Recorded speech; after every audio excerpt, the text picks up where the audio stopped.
Hey folks, Rich from Trapping Inc. TV here, and I bet you're just like me, and the day can't start without that first cup of coffee. For me, it's Stout Maple, Old Smoke Coffee's darkest roast, strong, aromatic, and smooth, that gets me revved up and ready for whatever the day throws at me. Old Smokes roast their coffee over wood fires, the old-fashioned way. Wood roasting takes time, much longer than modern hot air roasting. Slow roasting over wood takes the bitter out of the bean and imparts a heavenly taste and aroma from the wood used. Old Smokes makes a perfect roast for each person.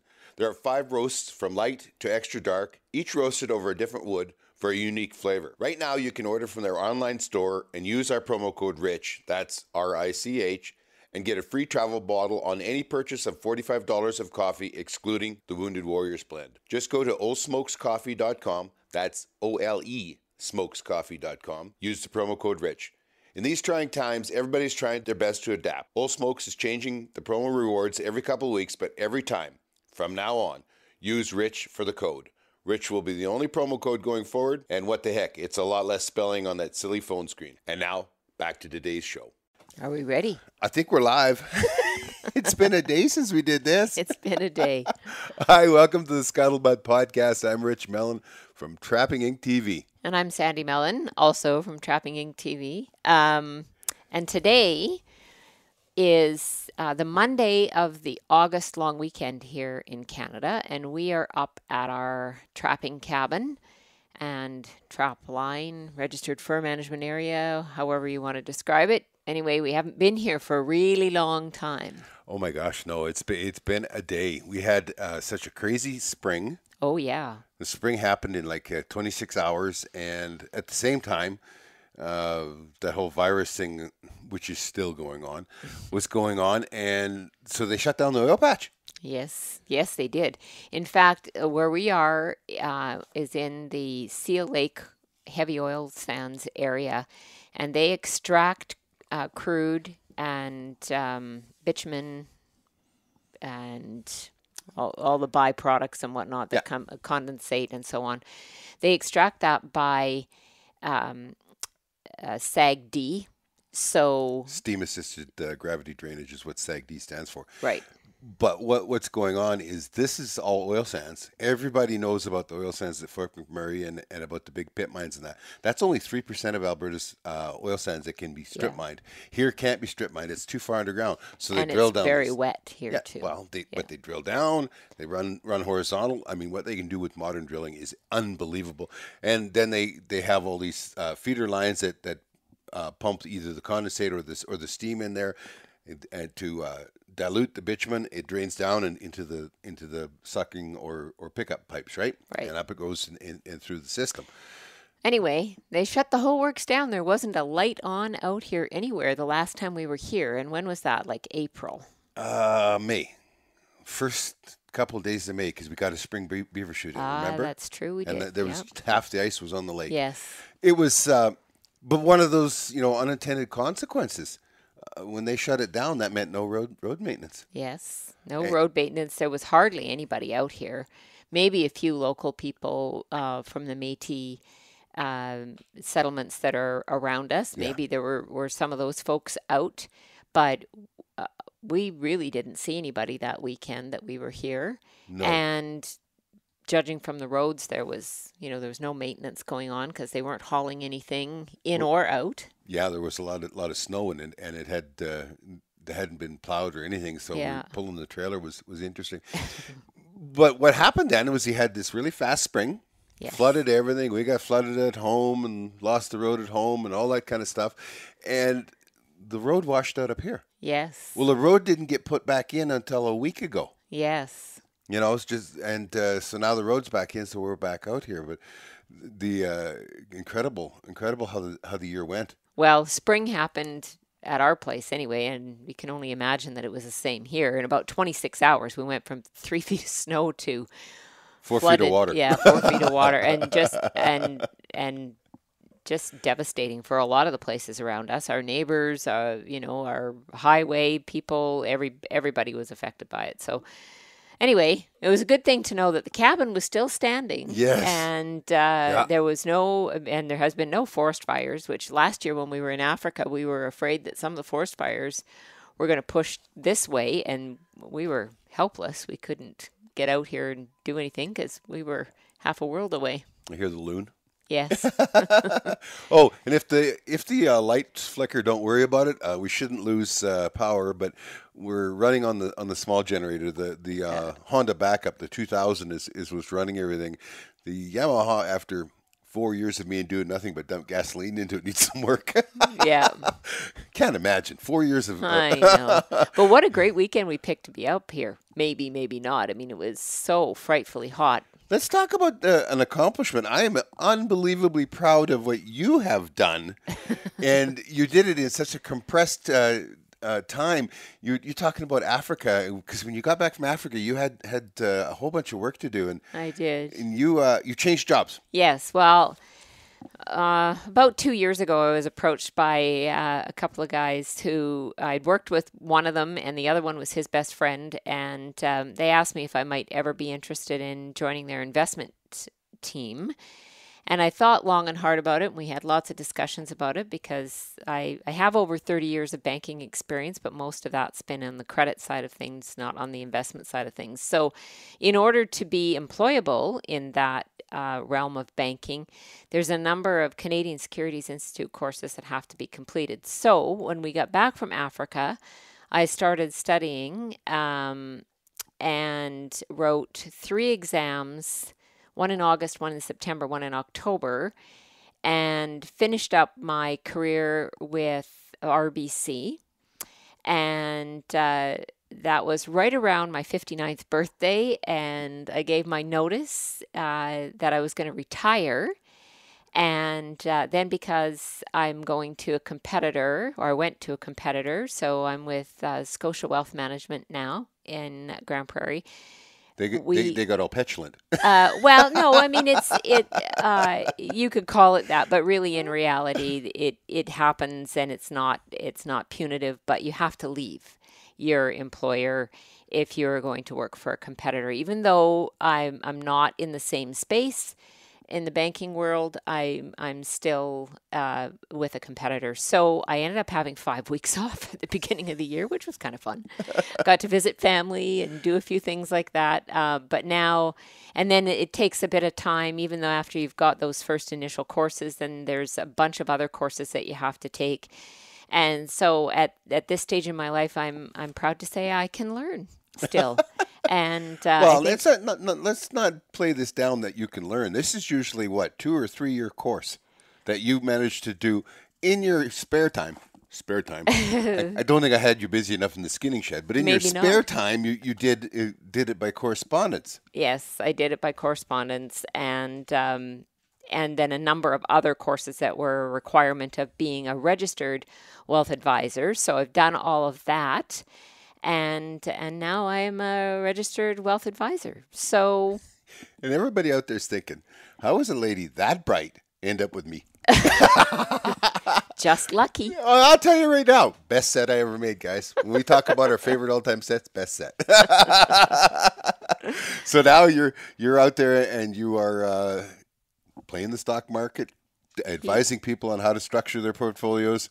See, I'm learning all these words. Yeah. Just really getting into the nuts and bolts of people and their aspirations, whatever stage of life they're at, whether they're just starting to build their wealth or they're at the tail end of a business or mid-business or retired. There's lots of considerations. And the one thing I will say is you don't have to be wealthy to work with a wealth advisor. No, that's very cool. Very proud of you, dear. Very proud. Thank you. So, moving on, and this is our agenda here, our menu, and believe it or not, this is the second attempt at it, and it's still a bloody mess. But we want to talk about locals, locals.com. So, trappinginc.locals.com is our new community, and we've talked about it a lot, but we have to talk about it more because not everybody's finding it, and we get lots and lots of questions about when is season 6 going to be on Correct. YouTube? When is it going to be on Amazon Prime? I don't think they're ever going to be. Well, we've run into some situations, and censorship is a harsh word, but it's kind of applicable in this situation because a lot of people in the mainstream don't understand trapping. and we get trolls, and now we are faced with a situation with some of the platforms where we have been airing our content, where they tell us that we can't air certain things that are part of our everyday life. That might include our grandchildren, with the permission of our children, of course. It might. It does include. I can't. I can't air on YouTube with my grandchildren, so it can't be monetized, Right. and that hurts my heart. Well, I think it hurts a lot of us, and it, while it pains us, I think, to take it out of maybe mainstream whatever. I think for the content purposes of what we're doing, it's more valuable to the people who are connected to us to be part of our locals community, and then they get the very best of everything. Well, for one thing, because we don't have to worry about antis or trolls. Correct. We own everything there. I mean, we do pay a stipend for the bandwidth and all that kind of stuff, but we know who our people are. I don't have Correct. any idea who somebody is on YouTube or Amazon. I have No. no idea. And they could shut me off tomorrow, and the community I've built there is gone. I can't contact any of them, tell them where I've Correct. gone or whatever. For them to say that I can't show my grandchildren on a video trapping with me Right. is like for some other people saying that they can't show teaching their kid how to ride a bike. Right. I mean, that is how basic this is in our life, It is. and how sad it is. Well, and it's not just trapping, it just permeates the entire outdoor community, right? I mean, it right now it's trapping, but I mean, we also have our new hunting show that we're working on, Yep. and our grandkids are a big part of that as well. So it just kind of shuts down that whole family. It's how we raised our own kids. Oh. It's everything that we have a belief in. And this might sound silly to a lot of people who come from a different life than we do, but I had a go around with them, and I showed a kid helping cut up meat, okay, Right. wild meat, and you can't allow that. There's blood, there's raw meat, there's everything. I said, you can see that every day in the Safeway. Yeah. You can see that every day at Kroger's or wherever you shop, every day. Well, that's different. And I said, how? It's just different. That was their best argument, was Yeah. it's just different. Well, Yeah, that's and- not right. No, it isn't right. And so I guess we just have to congregate together in a different way. Yeah, and there's a bunch new videos that are coming. Season 6 is, I think, 11 of them are up already. Episode 12 will go up tomorrow on the community. Correct. And other than that, season 6 we will be on pursuit again this year, Yes. but not until October. Right. We're going to go Q4 of 2020 and Q1 of 2021, and we'll be airing 3 times a week on pursuit. But That's for our American friends. yes, for our American viewers, and we have tons and tons of you guys, and we appreciate you all to heck. But the pay to play format is getting harder and harder to sustain. Yeah. And that's what you got to pay to be on those channels. Well, that's because we own our TV shows, where we decide the content, and we decide the situations, and we decide what we're Yep. going to show. Yep. There are some shows out there, certainly not the greater majority probably, but some which are owned by others who have a say in their content, and maybe it's not as expensive maybe for them to be on TV, but for what we do, and there's still a lot of people, even as many years as we've been on TV, so we've been doing television for 21 years in this outdoor world, and there's still a lot of people that don't understand that we don't get picked up. Are you going to get picked up again this year? Or how did you get started? Who picked you up? And it's not that at all. It's could we afford to pay our way onto whatever channel we had access to? And that's where advertisers come in. And there's advertisers in everything. So every now and then we get a little feedback from some of our viewers around, I wish there weren't so many commercials. And when you are on a television network, they decide how many commercial breaks there are. So even if they weren't our advertisers, there would still be commercials on that. And we've chosen to buy all of our commercial time spots. Yep. Because then the network that we are on can't put a competitor into our show, and that's what happens. It's just a reality of this world, and so we have to sell ourselves and sell our show to the advertisers who are in our space, and that costs money, pure and simple. It really is just about money. But it is one of those situations where, some of our, I won't say all, but some of the networks that we've been involved with have been our competitors. Yep. Always. They approach our advertisers. Or they will try to arrange some way to get a competitor's ad into our show, and that's because this particular trapping it's different, it's newer. I mean, certainly trapping itself is ages old, but the show itself don't downplay the impact the show has had. Oh, I mean, yes, our Nielsen's, our official Nielsen's for last year in Canada, 3.24 million viewers. And that's in Canada with 10% of the population of America. Yeah. So, and we do know that we have a large viewership in the U.S. as well. Oh, yeah. Well, we did as well as other places around the world. We did over 600,000 in the last quarter, and with just 2 airings on Pursuit last year. So this year we're going with 3 airings and 2 quarters. So they're telling me we'll have over 2 million viewers, which is great, which is awesome. I mean, when it comes down to, we would probably be far more commercially successful if we didn't have such a passion for it. Yes. Because there are things that I won't say or do because it's important that we keep getting the message out. It's important to be authentic, I think, in this realm. And there are lots of shows that have kind of started and stuttered a bit, and maybe some of them have even fallen off. But some of it is contrived situations, or even at the risk of saying it's reality TV, which we are reality TV, but in a different way.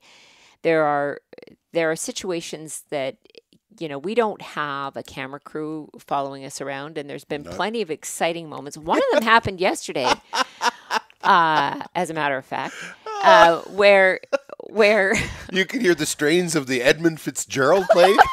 The good ship and crew were in peril. I thought we were. Sometimes when you're floating a beaver dam, you'll be going along and you'll hit where they've channeled out, and you'll tip like this. Well, the Argo can't sink. I mean, you can fill it plumb full of water. I can go out there, I can go out in the lake, and I can fill it plumb full of water. Those tires will not allow it to go under. But when you get in a situation where the train can force it like that, well, I forced it like that as I was backing out of one spot, and she was climbing over me to get out because it was every man for yourself. And I just knew that I had to get back to where I was just plain floating again, and that would be okay. Turn on the bilge pumps and away we went. But yeah, the good ship and crew were in peril, according to. Listen, you can tell yourself that thing can't sink all day long. But when the water starts pouring in, man, I'm telling you, it was like a squirrel getting out of there. So with being trapped at home, we kind of, you had this big honey-do list, and guys, worst thing that ever happened with this virus, all those things that you say, when I've got time, well, she says, well, now you got time. Well, there was lots of things that we intended to do when we got home last year, but of course I was deep in the book studying, and you were trying to stay out of my way and just keep everything even so that I could have the time. 2 things here, though. The backstory is that I'm a home builder by trade, and we've had a home building company for years upon years upon years. But a socialist government in 2015, both first provincially and then federally, fixed all that. I mean, they killed the economy and they destroyed oil and gas in Alberta. And so that was the end of home building. We ended up becoming landlords of the last one that we built. Yes. And so anyway, being a home builder, I'm on the edge of all of this stuff, and I know how to do all these things. So for her, she sees something on Pinterest, or God, I hate Pinterest, guys. She sees something on Pinterest, it's like, oh, Rich can do that. So if Rich can do it, that means it's free and not a big deal. So I saw a caption on Facebook the other day that said, guys, if your wife says, honey, I've been thinking, you should run. And that's kind of what happened to him this year. Last year, of course, for a lot of folks who know us, we spent a month, just about the entire month of June in Africa, in South Africa, having just the most marvelous time. And then we came home and we had these great plans that we were going to do some of the stuff that we had planned on, and then that didn't happen. So one of the things was it was time to. You thought it was time to change the color of the walls in the house because 2 years ago I painted a bathroom and bedroom on my own. But I built the house in 2007, so all of a sudden it was time to change the colors, and I should have did it last year, guys, because in between. There's been a new ceiling texture treatment come out that she fell in love with, and because Rich can do it, it's free. So it added a lot more to the chores, and part of it is that we have a lot of taxidermy in our home. We have over 70 pieces of taxidermy, so all of that taxidermy has to come down first. And some of those pieces were big. They are big. So then I have to poly all the walls, and then I have because I'm in the business, I know that when I first textured the house, put the original texture on, I never painted it, and you underpaint, but you do not paint the texture itself because that makes it impossible to remove. So I knew all this, so it came in handy at this point. You poly all the walls, you spray it with water, you scrape it all down, then you do any patching that needs to be done, you reprime and all that, and then you can put another texture back on. Well, instead of going straight into patching walls and painting, now I added 2 weeks to the whole deal because all of these trophies had to come down and we had to redo all the ceilings and everything. It was interesting, but it turned out pretty good. But she always has this speculative, like I should think about this, or I think we should. And so I'm hanging the last piece, and it's this kudu, and it's a wall mount pedestal, so it's got a turn on it, and they're kind of, if you've ever looked at them, you can kind of see behind their shoulder, and they're hard to hang, right? And I'm just getting it up there, and I'm on the ladder, and I'm sweating away, and I'm kind of at the end of my patience. Don't let him tell you that. He's never used any in his life. So I'm getting it there, and I finally get it in place. I'm kind of adjusting it, and behind me, I hear her say, maybe we should have painted that wall the darker color. And I turned around, and she's laughing. She got me good on that one. What's life without a little humor? Even if you've stretched. So, the new hunting series. Oh, yes. What's it called? It's called Married to the Hunt. And we've been chewing on this concept for a while. Yeah. Because that's where we first started 21 years ago with television was a hunting series with friends and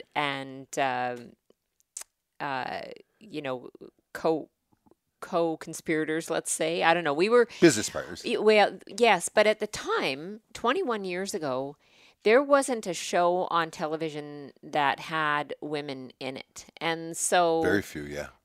Myself and Kim were the first women, and we had a huge following. And I like to think that we certainly didn't pave any way, but we opened some gates to allow other women the possibility of being on television. And I think that in many ways we were at the bow of getting women into hunting. And certainly even still today, women are the fastest growing demographic in the hunting space. Absolutely. One of the cool things was, and the reason for the play on words, because we do also do fishing. Yes. The virus kind of screwed that up. We were supposed to be deep sea fishing. We were supposed to go to Costa Rica. Yeah, we were supposed to go to Texas for our dad too, but yes, that got screwed up. And then we were supposed to go do some lake trout and and pike in northern Saskatchewan, and that got screwed up. So the virus has been wonderful for us, but there is fishing involved in it, and there is Yes. hunting. But it was just a play on words because when we started doing this, I mean, to me, it was the ultimate gig to have my wife, my best buddy, my hunting partner to be with me all the time. Think of it, guys. You get a flat tire, you get stuck, you want to look over one more ridge. You don't have to try and explain to her why you're late or that you're going to be late because she's with you. You know, if you're stuck, Or if you need a winch line pulled, guess who's there?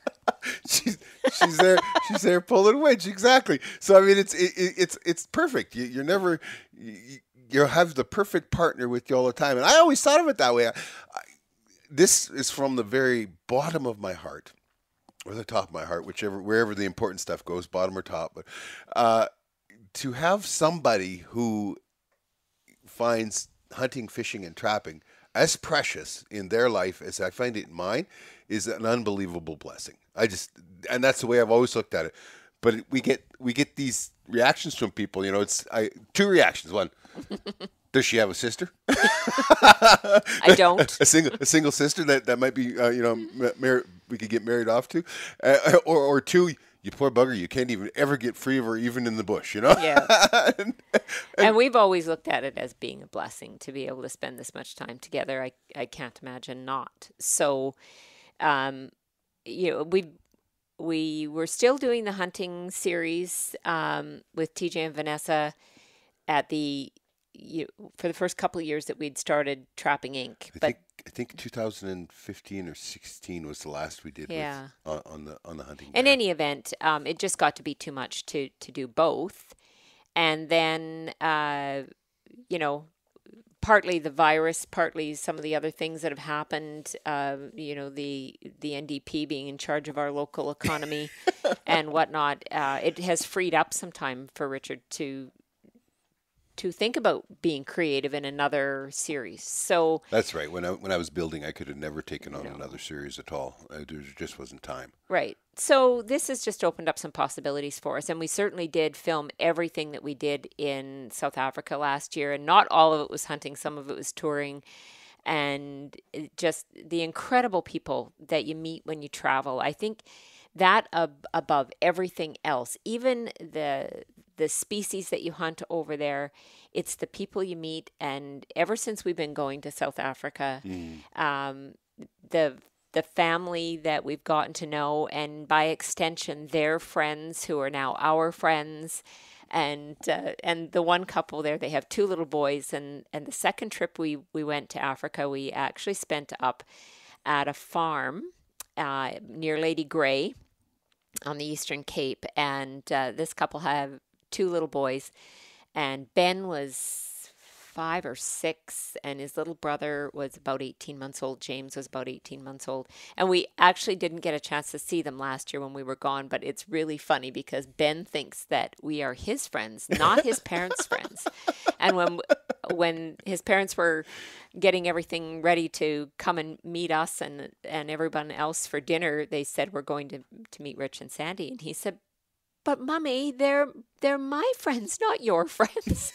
So that's actually really heartwarming because you do connect with everyone in the families, and we just have had such a superior experience with that. We wanted to share that part of it as well.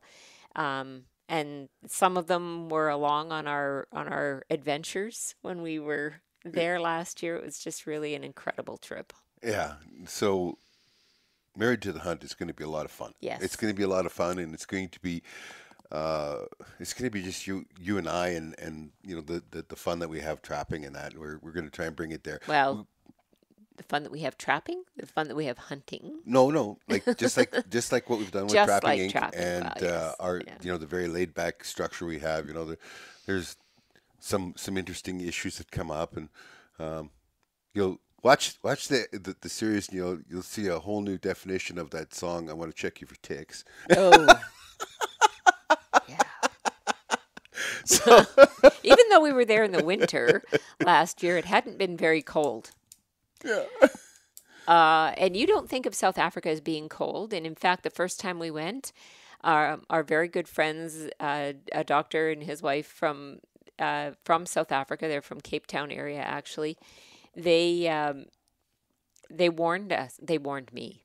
They said, "You're going to be cold," and I went, "Oh, I'm an Alberta girl. Like I can, I and oh my goodness, I don't think I've been that cold, even out here. Out Oh, here, oh, I, it was I yeah. think it's just a mindset though, It because probably in is. your Yeah, mind you're in Africa, and it's like you can't be 0 degrees in Africa, yeah. right? It can't be 0 Celsius or 32 Fahrenheit, but and out here we survive it much colder, and it Yeah, doesn't we bother do. us, right? Well, you're right. You get used to it and you have a mindset around it. But anyway, I mean, it's just funny. So it hadn't gotten cold enough to kill the ticks. And so a lot of places that we went, there was ticks everywhere. It's another And story. Watch yeah, the show and you'll find out. yeah, exactly. We can't really tell the whole story here. So this is Wood Weekend. We're out here and we're getting our winter's wood. Well, every year we have to put some wood up just to keep ahead of, and as you saw last year, we put in or Did maybe we show that? I Maybe we think didn't. I think we did show putting in the new wood stove. Anyway, we put in a different wood stove and we moved It it. started with one of those. I think. I've been thinking dangerous words. Anyway, we put in a very efficient wood stove out here, As and compared to the 60-year-old one that was here. yeah. Yeah, well, I I think that was a used stove when they installed it 40 years ago. Yeah. We certainly burned it a lot, maybe Yep. even more than they did. And the grate was burned out in places and it was I'll just tell you what, I slept a lot better before I tore it apart oh, than I have since. When the way he put things together, of course, he was a farmer, and he not made to disparage farmers, but but he they made are very good at making do with things. very good scroungers, and the way the stuff that was put together and all that, it's like I can't believe that I never delved it further into this. Well, we were just lucky that we were oblivious to Yeah. the hazards.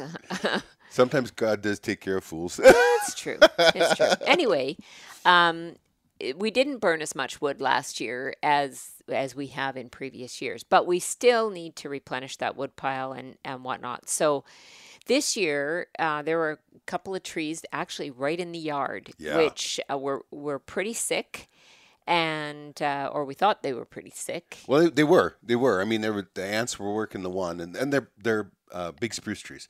The ants were working the one, and the other had some red rot in it, and Yeah. that's bad too. And you could see because there was dead branches getting up quite high on them. The worst part is that either one of them could have reached any one of the cabins Yeah. if the wind was blowing the wrong way when they gave up, and you never know when they're going to give up. They Yeah. can have a lean on them and all that. And I couldn't even follow them the first day. Like the first Right. day out here There was was too much Saturday. And wind. there was just too much wind, and the wind was coming right into them and would have brought Yeah. them right back at one of the cabins. So that I waited until that night, and the wind died. At 9:30, we actually felled them. Yeah, He. yeah. But yeah. I was pretty pleased. It's been a while since I've knocked down a tree where I had to drop it in a lane, and I pulled out the wedges and boom, Yeah. nailed both of them Yeah. right. There's boom boom.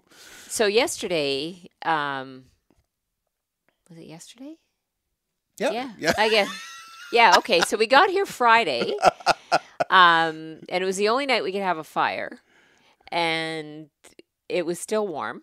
It Oh was yeah. very warm that That, day. that just means you put more wood on and sit further back. That's Yeah. all. That's how it works in my world. And then Saturday we got up, but it was windy right away in the morning, so we knew we weren't going to fall those trees that day. So we went for an Argo ride. Yeah. We'll tell you about that after. So then that night before we went to bed on Saturday night, he felled the 2 trees, and it was still light enough. Anyone who knows about northern Alberta knows how light it stays up here in the summertime, but also how quickly it gets dark in the winter. And you can't have it both ways. No. If you have 7 hours of daylight on the shortest day, you have 17 hours or 18 hours on the longest day. So yeah. we got them bucked up, and we brought out the Range Road splitter done, and that was Yeah. kind of interesting getting it out because it's so wet. I had to cover the motor.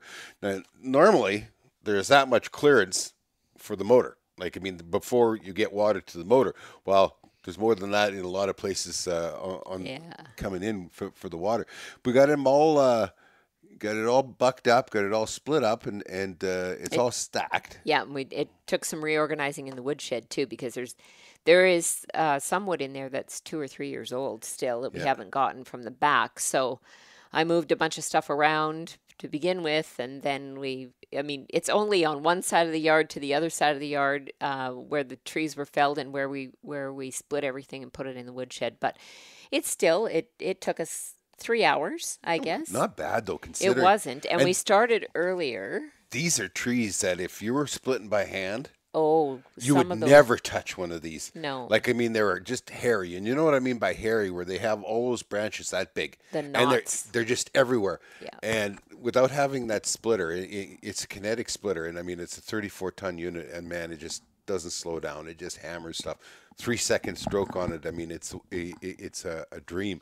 But without that, you'd never touch these things. No. And I mean, they had to go. I had to, I prefer to pick my time and place for them to go than to come here and one of them having fell and hit something, right? Yeah. Normally we don't touch anything in the yard or around here. We do have some big trees that maybe before we're done, in 20 years or 30 years or whatever it is, they might. I like the way you think. Yeah, 30 years. 40 years? Maybe. 40 years. Maybe 4 more 40. years. Yeah. 40. I'd be just over 100. Yeah. So anyway, I mean, we don't like to do anything here. We have folks up in the northern states that will know what beetle kill is, where the pine beetle gets into stuff. We have a sand ridge over here that is beetle killed, and that's where we usually go get our wood. But this year, navigating through the beaver dams, it was kind of good that we didn't have to go that way. Not that you can't; it just adds another dimension to the difficulty, I guess. And you're the log haul operator. I am. I'm busy out sawing and bucking up, and you're busy filling that 8-foot Argo trailer and then heading back with it. You keep me hopping. I do. Crazy year when we talk about the water. Now, of course, the road got washed out and everything, and right at the road, which is upstream of everything of the drainage that we're on, right at the road, everything's very low. Yes. Right? Because it's all washed out. There's no beaver dams in that. And you can see here at our cabin, when we're on the first lake, at our cabin, the water was nearly to the fire pit. There's driftwood and there's reeds and everything right up just about to the fire pit. That's how high the water was? Probably another 2 feet higher. 2 or 3 feet of water, yeah. Yeah, where it was. But somewhere, either between this lake and the next one or after the second one, the beaver dam started letting go, and this drained so fast that the reeds and the cattails and that are all just like, it's like you could see there was a huge current. They were laid flat. Like, I've never seen that in a lake before. And so this is now, the lake isn't really that high. No, not here. Not here at all. And then. But then when we got down to another place where we crossed the river again after the 2 lakes, it's unbelievably high. Yeah, and rolling. Yeah, and then people who've watched the show before know that there's this one place that we cross as a beaver dam, and it was washed out last fall. It's where we did in season 5. I did a season on a crossover. That's the spot. Yeah, and so it was a very narrow area where there was still some spillover coming over the dam, and it has a creek with a current, and it usually stays open all winter long, which is why we built a bridge there so the snowmobile could cross, because the Argo, not so bad, but the banks are really steep. So anyway, we built a bridge there, and then last fall, because we had a lot of rain in the fall. Well, we were in here in September. We came out or end of September, and then we came out like the first week of November to start martin season, and the bridge is gone. Yeah, it had floated it and taken it downstream, and so there's nothing you can do at that point. The logs are frozen. Everything's frozen. Logs are the main logs, carry logs, is all frozen into the bank. So we used the Argo to tear it apart. Yeah, we just hooked a tow strap on it, and Sandi kept pulling forward and pulling the big planks off. Another reason he likes to have his wife along with him, so he didn't have. I mean, I can't imagine trying to do that stuff yourself. I do a lot of that stuff myself, but having somebody else along is just a dream. Yeah, it's just like going in and out of beaver dams and that. Because if I get to a situation where I can't make a climb or whatever, you can drive. I'll jump out and hook the witch line or whatever it needs, right?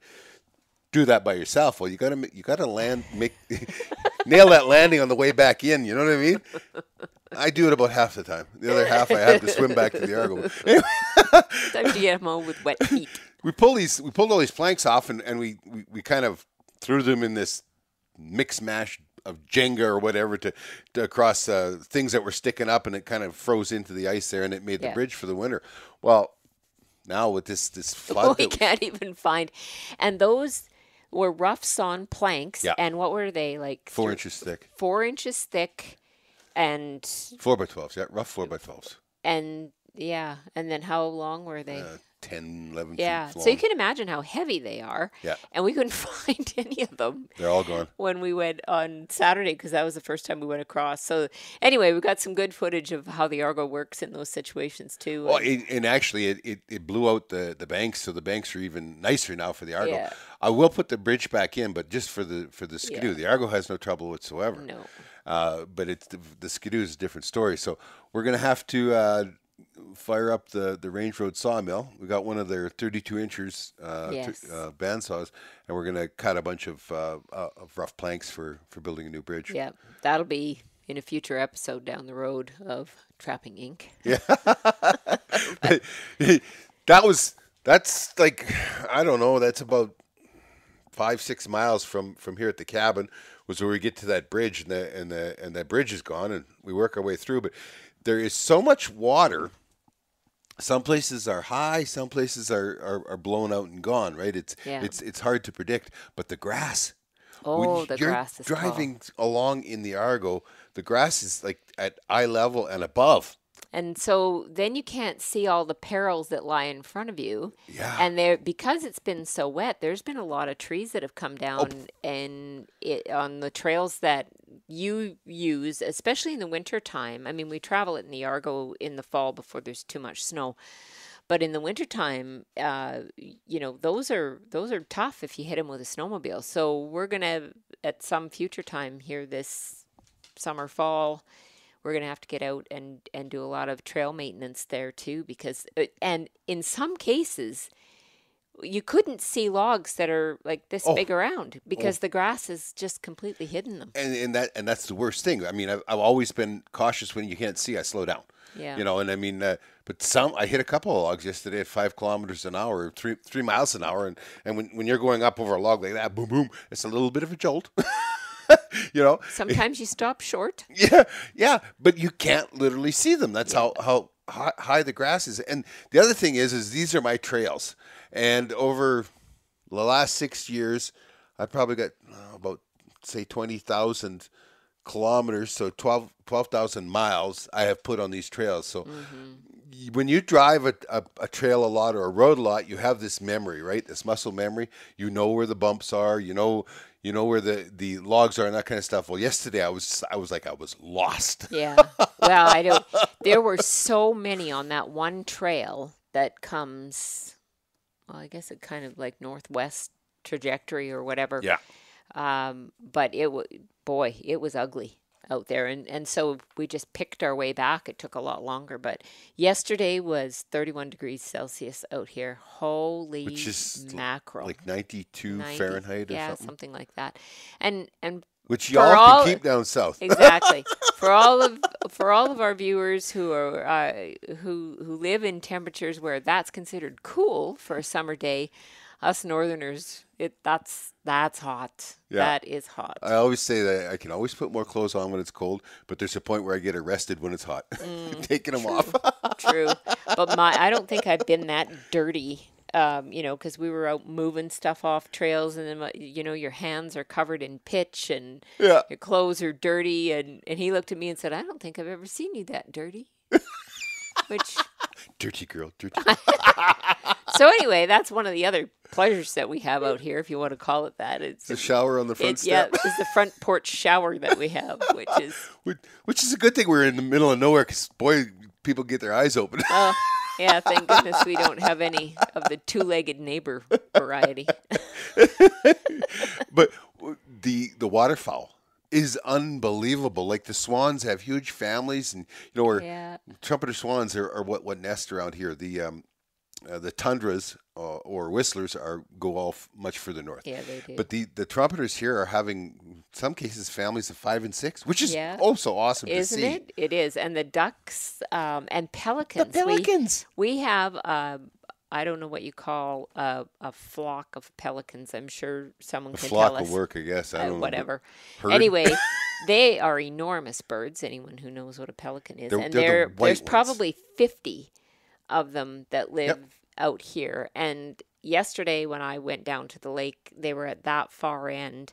And they were all huddled up together. But last night, just at the end of the night when we came out, just one last check, make sure everything was good, buttoned up around the cabin, they were all kind of spread out all down the lake. It was really cool. Yeah. I got a little bit of footage of that, but you still, I mean, as zoomed in as I was, you couldn't really get their size that much. So, But still, there was at least 50 because there was 30 some out in the sunshine Yeah. and the others over in the shade. yeah, So a lot of them, and we've slowly been getting more and more pelicans here every year. yes, Tells me that the minnow population, at least the sticklebacks, are doing really good. But Yeah. there's let's start this over again. The watershed we're on has both pike and perch in it. yes, But what happens is you get in a situation where you'll have a winter kill. Okay, Yes. the whole lake out here is only 8 feet deep. That's it. Yeah. But you get a winter kill, and then you've got all of these beaver dams on the rivers in between, so the pike and perch can't come back up every spring. Now, we just had a really unique year where probably all those beaver dams are blown out, so maybe now we'll get lots of pike and perch back here again. yeah. Maybe they'll be able to get come back springtime. up. Yeah. That would be interesting. It's cool how nature is, right? Well, man thinks in these little tiny, 5 or 10 year intervals, and nature just thinks over the millennia, Yeah.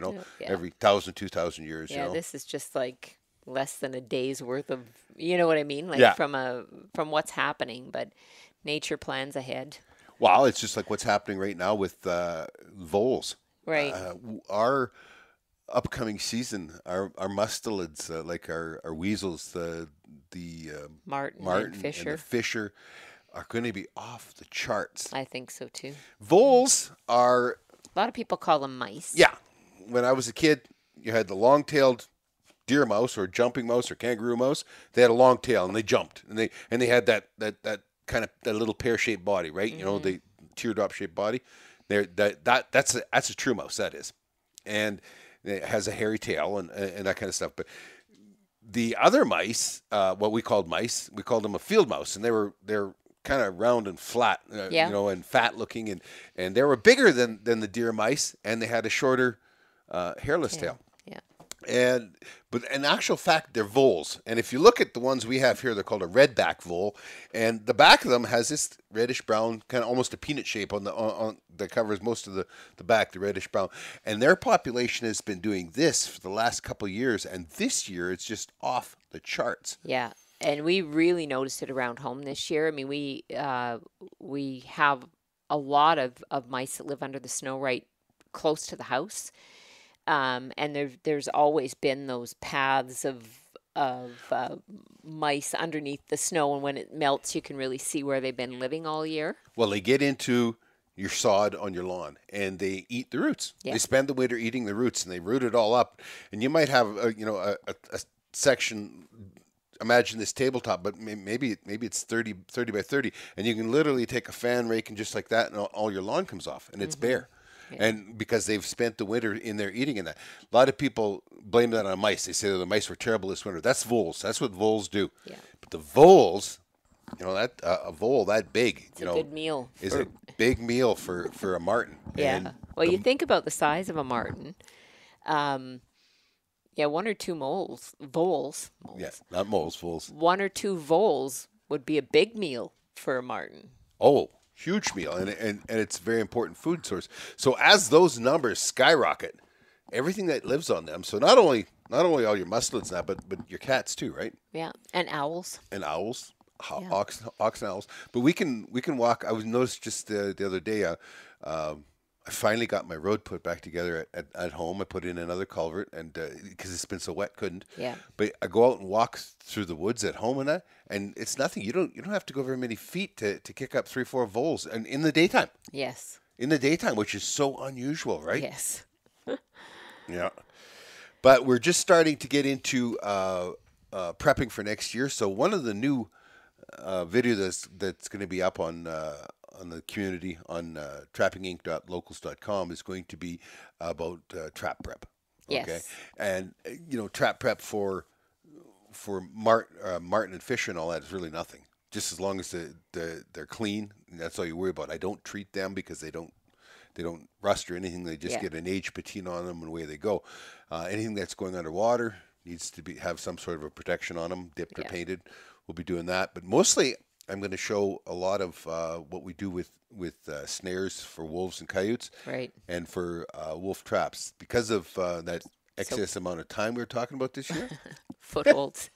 I'm going to be able to spend more time out here, and I'm going to be doing some footholding some wolves, and because I'll be able to meet my trap check time. We have a 48-hour in Alberta. We do. Yeah. Trap check time that I have to meet. I'll be able to meet it. I'll be able to spend more time out here. The biggest thing is that you set a trap out, and you're not really fooling them. He knows that trap is always there, but after about a week of you not being there, your scent isn't there, and so that trap, the smell of the trap doesn't bother him as much. Right. Or maybe he's come by it a couple times, and now he's not as leery. But you can't set that and then go pull it back up 2 days later and go do it again. You're never going to get anything that way, right? You need to have, the old timers used to say that you need some time to let nature shade things in for you. Yeah. Snow and sunshine and all that kind of takes care of all of that. So we're going to be doing a lot more wolf footholding this year. Hopefully it works. You never know whether the wolves are coming or not, especially here. It depends on how much snow we get. Hey, Rich here. Sandi and I are pleased to announce the launch of our exclusive community, Trapping Inc. Nation. We've created the community to connect more closely with our fans, friends, and supporters without the interference and censorship of social media companies. By making this community subscriber exclusive, we can share thoughts and ideas freely without the censored photos, shadow banning, and deplatforming of Twitter, Facebook, and Instagram. Trolls will be a thing of the past, as not one will spend a nickel to protest on a paid site. Here you're going to get to see the new Trapping Inc. videos months ahead of YouTube and Amazon Prime availability. New podcasts will premiere here for a week as well, and we are going to be sharing articles on trapping and guns and shooting, as well as our new TV series, Married to the Hunt. The forum is here for everyone to post on and interact. You can message us directly. Post and interact with all the other subscribers. We ask that you be respectful and helpful. This whole venture is about taking the Trapping Inc. TV community to the next level, of building a community of shared interest and interacting with you, our fans. Who knows where we can go from here? To sign up, just go to locals.com and sign up for a free account, then search for Trapping Inc. and subscribe. $3 per month is the minimum fee we can charge, and that is where we have set it. That's simple. Just go to locals.com, open a free account, and then subscribe to Trapping Inc. Help us spread the truth about our way of life and the responsible and ethical management of the wild resources. And now back to today's show. Well, and things might change a little bit here too, because the roads, as we discussed earlier, the roads haven't been traveled for a couple of different reasons. One, because the oil field activity hasn't been very high. And two, because of the water. In any case, there hasn't been a lot of maintenance. So even people that would be coming out and just sort of touring around or whatever aren't doing that either. And where we have had not as many big game species or individual animals in moose or deer or whatever, over the last couple of years, we have found a change in the population here in this area, which is up a little bit. Oh, yeah. And that's part of why we haven't had wolves as prevalent in the area, because there hasn't been much big game here. So we'd get a pack that would come through maybe twice a year. And depending on where we were in that cycle of them passing through, we may or may not be able to grab their attention at any of our bait sites or any of that goes on. So this year it might be a little different because we anticipate that there's going to be more big game up here. Well, a wolf pack, average wolf pack, is 5, 6, 7 animals, right? Because it's a family. It's an extended family is what it is. And the young of the year stay until some of them leave at 1, most of them leave at 2. Right. Okay, they have to move on. The males go looking for other mates, and believe it or not, males are more easily accepted into a new pack than females are, Ah, because the female is the breeder. is a potential mate, and so Hmm. that's always a problem for the female alpha of the pack that they're trying to move into. But that pack has to kill a moose every 3 to 5 days. Yeah. Every 3 to 5 days. So in Alberta now, they say we've got somewhere between 7,000 and 8,500 wolves. That's about 5,200 animals that they kill every year. Or 50,000, pardon me, 52,000 animals they kill every year. So we need like almost 350,000 moose, deer, and elk to produce enough food just to feed the wolves, plus maintain their own population. Well, and that doesn't account for any motor vehicle deaths or hunting Exactly. or anything of that nature. So, yeah, the wolf population definitely needs to be controlled. Although we don't have as many here, we could have more now Yeah. because of Yeah. how many big game animals we anticipate there to be. Yeah. It's anyway. One of the videos is that I'm working on is my favorite wolf traps, and I mean I have there's positives and negatives to every make out there. Some of them are just out and out monsters, like the Lay 76. When you say monsters, you just mean how big and heavy they are? Well, for what I weigh, I can barely get it. I can barely set it. So I mean, it's a monster that way, and you're standing on it. But I mean, it is like the Ferrari. And there's others though that are. It's also priced like a Ferrari. Right. There's others that are much more moderately priced. It depends what you need out of it, right? Well, and I think that's the case with most things in life. I mean, It's it was about like your needs and your wants. the epic old Alaska number 9 and that kind of stuff. And they're very expensive as well. But anyway, I'm going to show what the different features, and I'm showing how I set them up. Yep. What's important. I guess we should wrap this up. But Well, one thing, we wanted to talk about new videos too. well, that was new videos. Yeah, That's what but I talking- thought there were some other things that you were going to show Oh, too. there's going to be stuff like we get a lot of questions about tracks on the Argo, so Yeah. I'm going to show the easy way. If you have just two little things that just about everybody has in an Argo or could throw in with not having, if you ever throw a track, you can put it back on. I'll show you Yeah. how to do that. A bush fix on that, really simple and easy. Chainsaws. There's another Yes. thing. Sharpening chainsaws. Hey, a big shout out. I have been a still guy for forever, but Husky lent me a saw, and because they wanted my opinion on this X cut tooth they have, the X cut tooth on their chain. Gotta tell you, it is something else. But anyway, it brought to light the fact that the problems that people have sharpening chains. Right. And I mean, a sharp chain is everything. Yes. And people don't even begin to understand the relationship between sharpness and filing down your rakers, the thickness of cut, the speed of cut, and all that kind of stuff. So I know I don't. I don't expect you to. you keep me busy running. I got to keep that machine tuned up to keep you going. Don't want you slowing down. And so I'm going to show.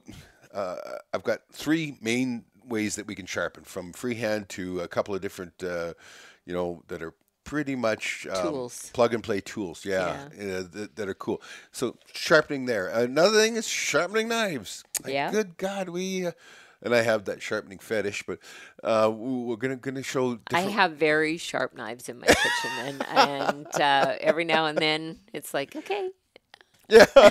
I need you to help me. Those are all videos that are going to come out too. Then, and we're putting up on the community. We've got all of season 1, first 11 of season 6, and now I'm going to start putting up season 2, season 3, season 4, all of it there, and without worrying about who's whining and Censorship. complaining. Yeah. Yeah. And we also have rough cuts. Yes. There's our spring beaver hunting. There's a spring bear hunt with Yes. 2 of the grandsons, which Yeah, I couldn't put which- anywhere no, else. no. That's terrible. And our grandsons are right at that age, and many of you will appreciate this. Either they're your own children, or they are your grandchildren, or maybe great grandchildren. But the one boy's 5 and the other's 4, about to be 6 and 5, just in a few days here. But it was, they just had a blast. Oh. And to be able to show that, and for them to really get an appreciation of being with grandpa and with dad and uncle, and like, they were stoked. Hey? They were so excited, and you remember it, your own memories flood back in, and then of course these are my grandkids, so my memories of our own kids, and and it was just, whoever thought that at one point in our life that what we took for granted, what we did every day, was going to be something that was no longer mainstream. Yeah, well, and worse than that, people who don't understand it, that are trying to shut it down, or to silence voices of people who live in rural areas. And I think that's really, it's starting to be the we against them thing that's happening out there right now, is that when you lose touch with nature and where you come from and where food is grown and where clothing comes from and all of that sort of thing, you really lose so much of our history and our heritage overall. So that's part of what we're trying to keep alive too, not just the trapping, but it's the whole realm of how we got to where we are today. I'm actually carrying some guilt here. Oh. And in today's world, everybody's guilty of something, right? But, according to others, anyway. Unbiased and systemic and all that kind of stuff. But the guilt I'm carrying was when I was younger, wishing that there was fewer hunters and fewer trappers. Yeah. That I didn't have to share so much. And now I live to regret those words, and I understand how stupid that was, because when we have lots of people, we're powerful. We're powerful, and we continue that on. Not everybody takes it to the level that we do. No. Not everybody, And they don't have to. No, but they need to have an open mind about it, so their kids have the opportunity to get a peek at it. Whoever thought that it could go so quickly from how we were raised to how kids are being raised today? Yeah. And I may be getting long in the tooth, but I ain't dead. You know what I mean? You're not long in the tooth. Anyway, we've rattled on enough. I want to give a big shout out, though. I've done a couple of podcasts, which is really unique for me. Yes, to be a guest. Yeah. Yeah. One was with Randy Newberg, and a fabulous friend of ours from down in the States. And we were going to go visit them this year, but then the virus and yada, yada, yada. Once again. Yeah, but Randy has Hunt Talk Radio, and I did a podcast with him, and we rattled on for a couple hours. Yeah. And we had lots of laughs and lots of fun. Oh, Randy, just to explain how, Randy was our accountant back when we first started doing television 21 years ago. It's just an awesome guy. I've never met him, actually. I've had lots of interaction with him over the phone and the internet because he was our accountant for so many years. But he's just a superb guy, and he is carrying on some real authentic, the hunting traditions and whatnot, and he's very interested in the trapping as well, and so on. So they had a really good chat, and check him out on Hunt Talk Radio. And I did another one with Jeremiah Wood, and Jeremiah is, I'm going to get this right, he's from northern Maine. He's just up against the Canada border, I believe, and he is a fish biologist, but he does a podcast called Trapping Today. Oh. And him and I rattled on for over 3 hours. And I think he's probably put that into 9 different segments. Yeah, I think segment 2 went up yesterday or something. But check that out with Jeremiah. He was a great guy to talk to. You know what? There are so many interesting people in the outdoors, and it doesn't matter where you come from. It all comes back to our collective interest in the outdoors, whether you're a trapper, a hunter, or a fisherman, or all three. It's great. And I'm going to throw this out there. If you know somebody who we should have on the podcast, you can reach me at info@trappinginc.com. Or if you want to talk with me on your podcast, you can reach me at the same place, info@trappinginc.com. And we're having a great time. We keep spreading the word, and that's what's important, is that we worry about the future. And the future is all about spreading the word. Absolutely. So we want to encourage you to get to trappinginc.locals.com. and see all of the content that is on there. Subscription is $3 per month. Yeah. And that's it. And you can start. You can go for 1 month. You can go for the whole year. You can do whatever you want. It's simple, but it's going to be more and more where we're going. I just can't see, especially as November comes closer and all that imports. I just can't see us staying on YouTube. I mean, they're censoring doctors now. Yeah. Wow. It's crazy.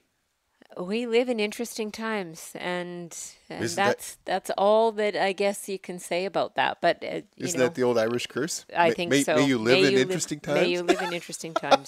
However, we have a fabulous group of followers and friends across the Facebook world, Instagram, now on Locals, watching the TV show, just having an interest in what we're doing, and hopefully being able to apply some of what we've shown you into your own lives, or just to have an appreciation of what it's like. Because we get lots of comments that I used to do this and I'm getting back into it, or I used to do this in my life and I'm 80 years old now, but I really enjoy, you've brought that back to me again, and I didn't know people continue to do this kind of thing. So for us, it's really gratifying to know how many people are connecting with us, but with each other too, and growing this community even bigger than what it was when we first started doing it.